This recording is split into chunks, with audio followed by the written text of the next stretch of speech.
2024 లేదా 25లో డిగ్రీ లేదా బీటెక్ చదివారా? సాఫ్ట్‌వేర్ జాబ్ కోసం ఎదురు చూస్తున్నారా? అయితే కోడ్ జ్ఞాన్ 100 డేస్ కోర్సులో చేరండి. జాబ్ సాధించండి.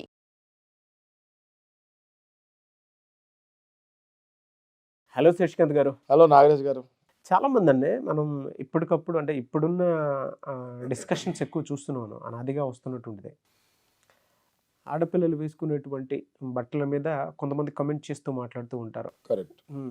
ఈవెన్ మనం సినిమాల్లో చూసినా కూడా మహిళలకు రెస్పెక్ట్ చేస్తూనే వాళ్ళ స్వేచ్ఛకు వాళ్ళని వదిలేస్తే మంచిది, దాని మీద కామెంట్ చేయడం కరెక్ట్ కాదు అనేటువంటిది మాట్లాడుతూ ఉంటారు. కొన్ని సీన్స్ అవి డైలాగ్స్ అవి పెట్టినా కూడా. అండ్ దాంతోపాటు కొంతమంది దాని మీద కామెంట్ చేస్తారు, ఏ విధంగా ఉండాలి ఏ విధంగా ఉండకూడదు అనే దాని మీద. వీళ్ళేమో మీ ఇంట్లో కూడా మీ సిబ్లింగ్స్ ఉంటారు, మీ మదర్ ఉంటారు కదా, సో వాళ్ళని ఇట్లా క్వశ్చన్ చేస్తారా, వాళ్ళని ఇలా అవమానిస్తారని చెప్పేసి వీళ్ళు మాట్లాడతారు. మా ఇంట్లో వాళ్ళు ఆ విధంగా ఉంటే మేము ఇలా ఉండము అలా ఉండము, సో మా తీరిదే అది ఇది అని చెప్పేసి ఇటువైపు నుంచి మగ పిల్లలు మాట్లాడేటువంటి వాళ్ళు కూడా ఉంటారు. సో దీని మీద over period of time discussions చాలా ఇప్పటికీ నడుస్తూనే ఉన్నాయి. సో చట్టం అసలు ఎటువంటి వాటికి ఏం చెప్తుంది, అండ్ ఇప్పుడున్న జనరేషన్ బేస్ చేసుకొని మీ ఒపీనియన్ ఏంటి? చట్టం ఇది రెండు కలగలుపునమాట చెప్తా అండి. చాలా మంచి టాపిక్ ఇది. నాగరాజ్ గారు, ఇప్పుడు జనరల్గా అమ్మాయిలు కానీ స్త్రీలు కానివ్వండి, ఇప్పుడు ఇండియాలో ఒక టైప్ ఆఫ్ డ్రెస్సింగ్లో ఉంటాం మనం. ఫస్ట్ నుంచి మనకు అలవాటు ట్రెడిషనల్గా వెళ్ళాలి, శారీ కట్టుకుంటారు, లేకపోతే ఓనీలు అంటారు, అవంటారు. ఒక ట్రెడిషన్ ప్రకారం మనం వెళ్తూ ఉన్నాం అన్నదిగా. ఓకే, లాస్ట్ 10 ఇయర్స్ నుంచి వెస్ట్రన్ కల్చర్ ఇంపాక్ట్ చాలా పడింది. ఇన్ఫ్యాక్ట్ ఇన్ ద కమ్యూనిటీస్ కానీ ఇందులో కానీ ఒకళ్ళని చూసి ఒకళ్ళు విపరీతంగా డ్రెస్సింగ్ మారుస్తూ పల్లెటూరు నుంచి వచ్చిన అమ్మాయి కూడా వితిన్ 1 ఇయర్లో హైదరాబాద్ పర్టికులర్గా కాస్మోపాలిటన్ సిటీస్లో ఈ కల్చర్ ఎక్కువ. ఓకే, వచ్చిన తర్వాత ఒకళ్ళని చూసి ఒకళ్ళు, అంటే బేసిక్గా ఇప్పుడు మనం తీసుకుంటే యూఎస్ కానివ్వండి, అట్లాంటి కంట్రీస్ కానివ్వండి, వాళ్ళ డ్రెస్సింగ్ ఎందుకు డిఫరెంట్గా ఉంటుంది అంటే అక్కడ క్లైమేట్కి ప్లస్ దానికి అనుకూలంగా, ప్లస్ అదే కాకుండా వాళ్ళకి అనాదిగా ఆ డ్రెస్సింగ్ అలవాటు. అక్కడ అబ్బాయిలు ఎవరైతే యూఎస్ సిటిజన్సే వాళ్ళే ఉంటారో వాళ్ళు అక్కడ అమ్మాయిలని ఆ డ్రెస్సింగ్లో చూసి అలవాటు, కాబట్టి వాళ్ళకి ఏం ఫీలింగ్స్ రావు. కానీ ఇండియా పరిస్థితి వేరండి. ఓకే, ఇక్కడ అనాదిగా ట్రెడిషనల్లే అలవాటు. ఇప్పుడు మన మదర్ అనగానే మనకి ఒక మదర్ శారీలోనే గుర్తొస్తుంది, రైట్? మదర్ అనగానే మన జీన్స్ టీషర్ట్స్ అనేవి తక్కువ జనరల్గా, ఇప్పుడు స్టార్ట్ అయినాయి కానీ. బట్ జీన్స్ టీషర్ట్స్ వరకు ఓకే అండి. ఓకే, కంఫర్ట్గా ఉంటుంది, వేసుకుంటారు, కొంచెం స్టైలిష్గా ఉంటారు. మనం మోడర్న్ జనరేషన్కి షిఫ్ట్ అయ్యాం కాబట్టి దానికి తగ్గట్టు కార్పొరేట్ డ్రెస్సింగ్లోకి వెళ్తాంలో తప్పలేదు. ఓకే, ఇప్పుడు మనం ఎలా బట్టలు వేసుకున్నామో లేడీస్ కూడా అలా బట్టలు వేసుకొని చాలా నీట్గా కనిపిస్తున్నారు వాళ్ళు. ఓకే, ఒక సర్టెన్ పాయింట్ ఆఫ్ వ్యూ వరకు ఎక్స్పోజింగ్ కూడా మనం అలౌ చేసాము. బికాజ్ ఆడవాళ్ళు అంటేనే ఒక బ్యూటిఫుల్ దీనికి చిహ్నం వాళ్ళు. ఓకే, ఒక అందానికి మారిపోయారు అంటారు, రైట్? ఒక్క స్టేజ్ వరకు మనము లైట్గా స్కిన్ షోక్ కూడా అలౌ చేశారు, దాన్ని పెద్దగా పట్టించుకోవట్లేదు. బట్ పోను ఇది మరీ దిగజారినప్పుడే సమాజంలో వికృత చేష్టలు స్టార్ట్ అవుతున్నాయి. ఓకే, సో చాలామందికి ఈ పాయింట్ పర్టికులర్గా డిస్కస్ చేస్తాం కూడా చాలా సెన్సిటివ్. డిస్కస్ చేయాలన్నా కూడా భయపడే స్టేజ్కి వెళ్ళిపోయిన పరిస్థితి ఇప్పుడు. ఓకే, ఏదైనా చెప్దాం అనుకున్నా కూడా మహిళా మండలి ఎక్కడైనా రియాక్ట్ అవుతారా, లేకపోతే అలా అనుకునే స్టేజ్కి వెళ్ళిపోయాం మనం. But we have to discuss. సహజంగా సోషల్ కాబట్టి we have to discuss everything. ఇప్పుడు మీరు ఒకటి అన్నాడు ఇందాక మాట్లాడుతూ, మీరు ఒక మాట అన్నారు, మన ఇంట్లో ఉంటారు, ఇంట్లో ఆడవాళ్ళు కూడా అసభ్యంగా ఉంటే obviously we will tell them also. ఇప్పుడు మీకు తెలీదా నాగరాజు గారు, లేకపోతే ఇంట్లో మన సిస్టర్స్ కానీ మన మదర్స్ కానీ డ్రెస్సింగ్ సరిగ్గా లేకపోతే మనం చెప్పిన సందర్భాలు చాలా లేవా? చిన్న పిల్లలు 5th క్లాస్ 6th క్లాస్ వాళ్ళు కూడా ఇంట్లో ఎవరైనా డ్రెస్సింగ్స్ బాగోకపోతే అమ్మ ఇది బాగాలేదు, లేకపోతే అక్క ఇది బాగాలేదు అని చెప్పిన సందర్భాలు ప్రతి ఇంట్లో అందరూ ఒకసారి రిమైండ్ చేసుకుంటే ప్రతి ఇంట్లో ఇది జరుగుతూనే ఉంటుంది. అట్లాగే ఇప్పుడు అబ్బాయిలు ఉన్నారు, అబ్బాయిలు కూడా డ్రెస్సింగ్ సెన్సెస్ ఇవి ఉంటాయి, అబ్బాయిలకు కూడా ఉంటాయి. ఓకే, వాళ్ళు ఫుల్లీ కవర్డ్ ఉంటారు అబ్బాయిలు కూడా, రైట్? వాళ్ళు ఇక్కడ వరకు షార్ట్ వేసుకుంటారు, టీషర్ట్ వేసుకుంటారు, షాపింగ్ మాల్స్లో తిరుగుతున్నారు, ఎవరు పట్టించుకోవట్లేదు. ఇంకా దానికంటే కిందకి వేసుకుంటే చాలా చండాలంగా ఉంటుంది చూస్తానికి, రైట్? అట్లాగే అమ్మాయిలు కూడా ఒక లిమిటేషన్ ఉంటుంది, ఒక లిమిట్ వరకు they can also wear modern clothing and everything. అది ఎప్పుడైతే అబ్సీన్ వల్గారిటీ కిందకు వస్తుందో అప్పుడు ఆపోజిట్ పర్సన్లో ఈ వికృత చేష్టలు ఇవి తయారయ్యే ఛాన్సెస్ ఎక్కువ ఉంటాయి. If you take again western countries into comparison, ఇప్పుడు మనమే మాల్స్లో తిరుగుతూ ఉంటాం ఇక్కడ హైదరాబాద్లో, వెస్ట్రన్ వీళ్ళు ఫారినర్స్ని కూడా చూస్తూ ఉంటాం మనం, రైట్? వాళ్ళ డ్రెస్సింగ్ చూడండి, మీరు ఫారినర్స్ డ్రెస్సింగ్ చూడండి, అసలు ఇక్కడ ఎవరు కూడా ఆ డ్రెస్సింగ్లో కనిపించరు మనకి, రైట్?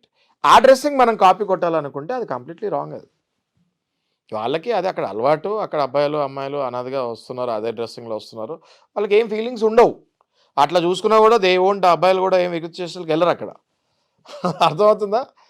మీరు అక్కడ చూడండి, అక్కడ రేప్ కేసెస్ చాలా తక్కువ ఉంటాయి, చాలా తక్కువ ఉంటాయి. మన దగ్గర రేప్ కేసెస్ విపరీతంగా ఉన్నాయి, రైట్? సో ఎక్కడో అక్కడ చెక్స్ ఉండాలి, చెక్స్ అండ్ ఎర్రర్స్ అంటారు, ఎక్కడో అక్కడ చెక్ పాయింట్స్ ఉండాలి.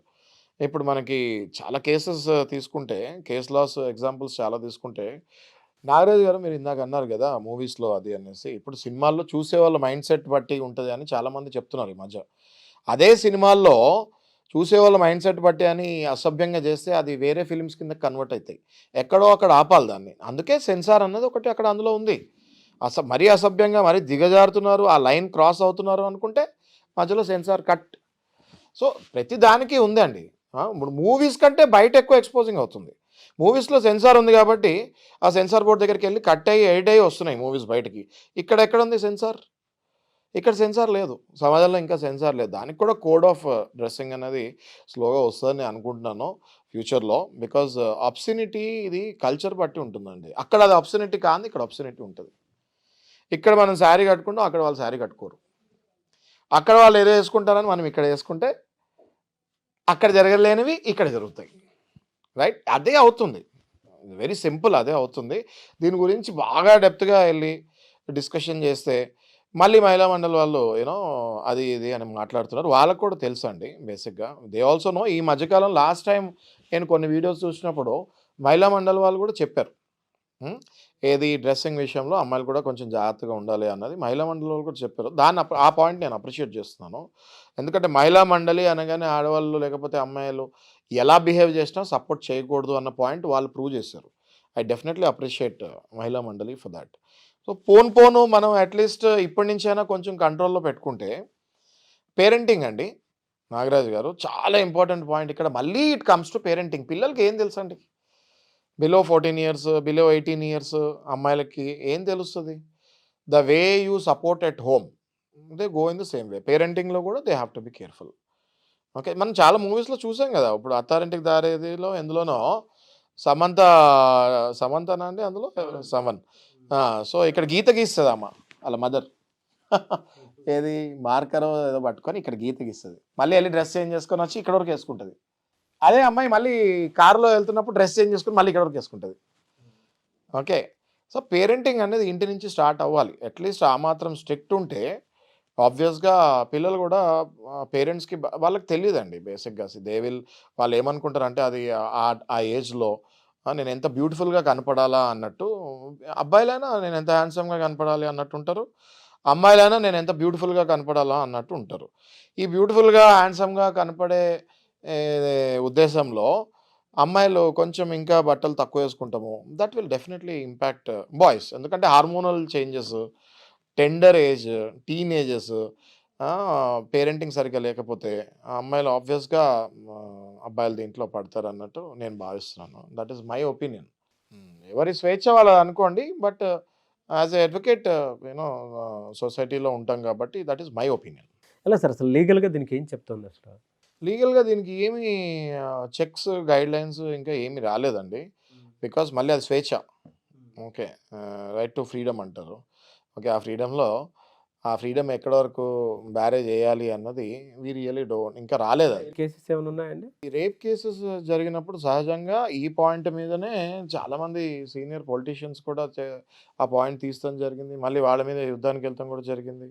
ఇప్పుడు లీగల్గా అంటే ఇంతకుముందు దుర్ఘటనలో రేప్ లాంటివి జరిగినప్పుడు చాలామంది పొలిటీషియన్స్ కూడా కమెంట్స్ పాస్ చేశారు రిగార్డింగ్ ద క్లోతింగ్ అండ్ రెచ్చగొట్టేలాగా వేసుకుంటున్నారు అది ఇది అనేసి. కానీ అన్ఫార్చునేట్లీ వాళ్ళ మీద కూడా మళ్ళీ ధ్వజం ఎత్తారు. ఎత్తిన తర్వాత వాళ్ళు మళ్ళీ క్షమాపణలు చెప్పాల్సి వచ్చింది. ఓకే, ఇవన్నీ జరిగిన తర్వాత ఇంకా అది అక్కడితోటి సెన్సిటివ్ ఇష్యూ కదా అని చాలామంది మాట్లాడటం కూడా ఆపేశారు దాని గురించి. బట్ మహిళా మండలి కూడా చాలామంది ఒప్పుకున్నారు. ఓకే, అమ్మాయిలు కూడా జాగ్రత్తగా ఉండాలి, ఎక్కడ వరకు ఉండాలి అక్కడ వరకు సభ్యంగా ప్రాపర్గా ఉండాలి అన్నట్టు వాళ్ళు కూడా స్టేట్మెంట్స్ చాలా ఇచ్చారు. అదొకటి అప్రిషియేట్ చేస్తాం. బట్ ఇంటి దగ్గర నుంచి స్టార్ట్ అవుతుంది. ఇందాక మీకు చెప్పినట్టు parenting has to be little proper, little guidance కరెక్ట్గా ఇవ్వాలి. అండ్ సెకండ్ థింగ్, ఇప్పుడు మనం ఇదే కంటిన్యూషన్లో చూసుకుంటే కేరళలో కేసు వచ్చిందండి, చంద్రన్ కుట్టన్ అనేసి. ఆయన అబౌట్ 74 ఇయర్స్ ఉంటాడు ఆయన ఏజ్. ఓకే. ఈ బీచ్లో ఆయన రచయిత, ఆయన బేసిక్గా లిరిసిస్ట్, రచయిత. ఆయన బేసిక్గా బీచ్లో ఆయన ఒక క్యాంపెయిన్ లాగా ఈ రచయితలందరికీ పెట్టినప్పుడు అందులో ఒక మహిళ 30 ఇయర్స్ మహిళ. ఓకే. ఈ క్యాంపెయిన్ అంతా మీటింగ్ అంతా అయిపోయిన తర్వాత ఎవరికాళ్ళు వెళ్ళిపోయినప్పుడు చివరిలో ఈ మహిళతో మిస్బిహేవ్ చేశాడు ఈయన అనేసి కేసు వేసింది ఈమె. ఓకే. 2020లో అయితే 2022లో వేసింది మా కేసు. మరి అది ఎందుకు అంత గ్యాప్ వచ్చిందో వి డోంట్ నో. బట్ ఇందులో ఈ కేసు నేను చెప్తానికి రీజన్ ఏంటి అంటే, ఈ కేసు వేసి అసభ్యంగా ప్రవర్తించారు అన్న తర్వాత కేసు వేసిన తర్వాత అవతల వైపు ఈయన వైపు లాయర్లు ఏం చెప్పారంటే, ఈమె దుస్తులు ఇట్లా రెచ్చగొట్టేలాగా వేసింది కాబట్టి ఇట్లా జరుగుండొచ్చు అన్నట్టుగా అని ఒక అంచనా చెప్పేసరికి అంచనా వచ్చేసరికి కోర్టు కూడా ఈయనకే సపోర్ట్ చేస్తూ ఆ అమ్మాయిని కొంచెం మందలిస్తం లాగా జరిగింది. వెంటనే మళ్ళీ అక్కడ నిరసన ప్రకటించారు చాలామంది. ఎట్లా కోర్టు చెప్తారు, అమ్మాయిలు కదా, వాళ్ళ ఇష్టము, వాళ్ళ life, right of freedom and everything అనేసి కొంచెం నిరసన ప్రకటిస్తాం జరిగింది. సో ఈ కేసులో మనం తీసుకున్నా కూడా బేసిక్గా జడ్జి గారు ఎందుకు అలా అనుంటారు అన్నది ఒక పాయింట్ మనం ఆలోచించుకుంటే, వేరే నిరసన వాళ్ళు ప్రకటించిన వాళ్ళు ప్రకటించారు, ఓకే. ఫస్ట్ ఈయన మాట్లాడింది అయితే ఒక్కసారి మనం ఆలోచించుకోవాలని నేను అంటాను. ఈ కేసు ఇక్కడ వరకు మనకు చాలు ఈ టాపిక్కి, తర్వాత ఏం జరిగింది అని మనకు అవసరం. కానీ ఈ తీర్పు ఎందుకు ఇచ్చారు అన్నది ఒక్కసారి మనం ఆలోచించుకుంటే మనకు కూడా అర్థమవుతుంది.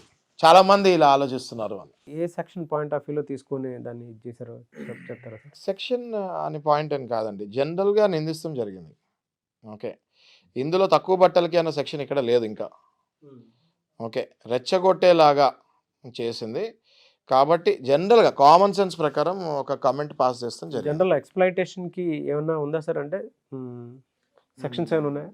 ఏం ఎక్స్‌ప్లాయిటేషన్ అండి? జనరల్ ఎక్స్‌ప్లాయిటేషన్‌కి. అట్లా ఏం లేవండి. అంటే ఎక్స్‌ప్లాయిటేషన్‌కి, ఎక్స్‌టార్షన్‌కి ఇవన్నీ వేరే సెక్షన్స్ ఉన్నాయి ఐపీసీలో. ఈ విషయంలో ఈ బట్టల విషయంలో ఆయన జస్ట్ ఒక సైడ్లో కమెంట్ పాస్ చేశారన్నమాట. సో ఇప్పుడు నాగరాజ్ గారు దీన్ని ఎక్స్‌ప్లాయిటేషన్ కింద కూడా తీసుకోవచ్చు. ఓకే. సో ఇప్పుడు మనం మాట్లాడింది చిన్న దుస్తుల గురించి, దీని గురించి. కొంతమంది వాంటెడ్‌గా ఇట్లా చిన్న దుస్తులు వేసుకొని ఎక్స్‌ప్లాయిట్ చేస్తానికి చాలా మూవీస్‌లో చూస్తూ ఉంటాం కదండి మనం. బాలీవుడ్ మూవీస్‌లో అక్కడ ఇక్కడ ఒక వ్యక్తి దగ్గర నుంచి ఏదైనా మనకు కావాలి మ్యాటరు, ల్యాప్‌టాప్‌లో పెన్ డ్రైవ్‌లు పెట్టి తీసుకుంటాము. ఇట్లాంటివి మనం మూవీస్‌లో చూస్తూ ఉంటాం కదా. సో ఇవన్నీ అది ఎక్స్‌ప్లాయిటేషన్. అది ఆ మూవీస్‌లో మీరు అబ్జర్వ్ చేసినప్పుడు చూస్తుంటారు, చిన్న దుస్తులు వేసుకొని వచ్చి వీడిని పడేసి లాస్ట్‌లో ఆడు పడుకున్న తర్వాత పెన్ డ్రైవ్‌లో తీసుకొని వెళ్ళి, దట్ ఈస్ ఎక్స్‌ప్లాయిటేషన్. మీకు చెప్తున్నాను, సీన్ నరేషన్. సో ఇది జనరల్గా ఎక్స్‌ప్లాయిటేషన్ కింద కూడా వచ్చే ఛాన్సెస్ ఉంటాయి. అది కూడా జాగ్రత్తగా ఉండాలి. ఓకే. ఓకే. నేను చిన్న దుస్తులు వేసుకొని వెళ్ళాను, నేనేం చేయలేదు అని అనడానికి కూడా అప్పుడప్పుడు ఉండదు. ఎక్స్‌ప్లాయిటేషన్ కింద కూడా వస్తుంది. అండర్ సెక్షన్ ఐపీసీ 370 కింద ఎక్స్‌ప్లాయిటేషన్ కూడా వస్తుంది. మీరు అబ్జర్వ్ చేస్తే సెక్షువల్ ఎక్స్‌ప్లాయిటేషన్ కింద కూడా వస్తుంది 370 ఐపీసీ. ఇంటెన్షనల్లీ కావాలని ఇలా నేను డ్రెస్ వేసుకొని వెళ్ళి ఇట్లా వాడిని రెచ్చగొట్టి వాడి దగ్గర ఏదైనా మనకు కావాల్సింది తీసుకోవాలి అనుకున్నప్పుడు చాలా మూవీస్‌లో చూస్తుంటాం కదా నాగరాజు గారు. మనం చెప్పేది కొత్త ఏం కాదు. చాలా మూవీస్‌లో చూస్తుంటాం, తెలుగు మూవీస్‌లో చూస్తుంటాము, హిందీ మూవీస్‌లో చూస్తుంటాము. అవునవును. రైట్. అన్నదిగా వస్తుంది కదా. ఒక రాజు దగ్గర ఏదైనా మనం సాధించాలి అనుకుంటే ఎవరిని పంపిస్తారు? ఎక్స్‌ప్లాయిటేషన్‌కి పంపిస్తారు. ఇప్పుడు మన నాగరాజు గారు కొన్ని కార్పొరేట్ కంపెనీస్ తీసుకుంటే, మనం మూవీ రిలేటెడ్ చేసుకున్నాం కాబట్టి మీకు చెప్తున్నాను నేను. ఎక్స్‌ప్లాయిటేషన్ చాలా మటుకు జరిగేది ఇదే. చాలామంది అబ్బాయిలు కూడా యాక్చువల్‌గా జాగ్రత్తగా ఉంటారు ఇట్లా ఎక్స్‌ప్లాయిటేషన్‌కి పడకుండా. కానీ అప్పుడప్పుడు చేజారినప్పుడు ఇది ఎక్స్‌ప్లాయిటేషన్ కింద కూడా వస్తుంది. దీనివల్ల అంటే మీరు ఇందాక ఎక్స్‌ప్లాయిటేషన్ అన్నారు కాబట్టి దీని బారిన పడినటువంటి వాళ్ళు చాలామంది ఉంటారు సార్.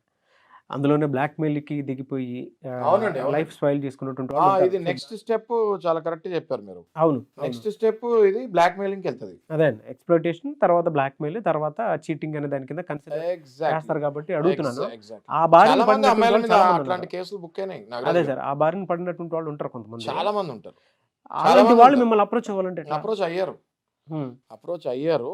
కాకపోతే వాళ్ళు సమాజంలో వెళ్ళాలన్నా కూడా ఇట్లాంటి దానికి నేను పడ్డానని ఒప్పుకుంటానికి కూడా సిగ్గుపడే వాళ్ళు చాలామంది ముందుకెళ్ళకుండా కొంతమంది ఆగారు. చాలా 90% అప్రోచ్ అయ్యారు. కానీ దీనికి ఇట్లా వెళ్ళాలి అనేటప్పుడు వాళ్ళు కొంచెం స్టేటస్ సింబల్ కానివ్వండి, కొంచెం సిగ్గుపడతాం కానివ్వండి. ఎలా సార్ మిమ్మల్ని పర్సనల్గా అప్రోచ్ అవుదాం అనుకుంటారు ఎలా? సుమన్ టీవీకి కింద ఇచ్చిన నంబర్లో అప్రోచ్ అవ్వచ్చండి. ఒక అపాయింట్మెంట్ తీసుకొని టైమింగ్ ఫిక్స్ చేసుకుంటే డెఫినెట్గా we will go forward and solve their cases. ఇది చాలా సెన్సిటివ్ ఇష్యూ. పర్సనల్గా కూర్చొని డిస్కస్ చేసుకొని మనం ముందుకెళ్తాము. Okay, and will keep it very confidential. Okay sir, okay, right. Okay, thank you so much. Thank you Nagaraju.